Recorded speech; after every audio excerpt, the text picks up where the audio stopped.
Hi guys, in this video I'm going to be showing you how you can change your Shopify store currency.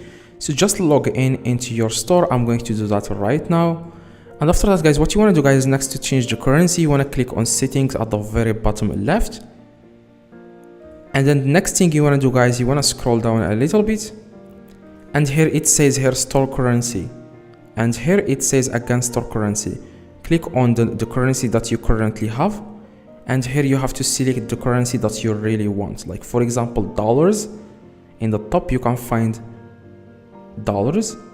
And after you select the currency that you want, you can also change the time zone. You can change everything you want here.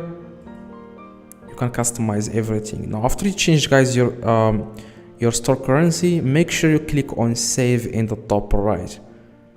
Okay, so I hope guys this video helped you. If you need any help, let me know in the comments. I reply to every single comment. See you guys in the next video. Watch the video in the screen to learn more about Shopify.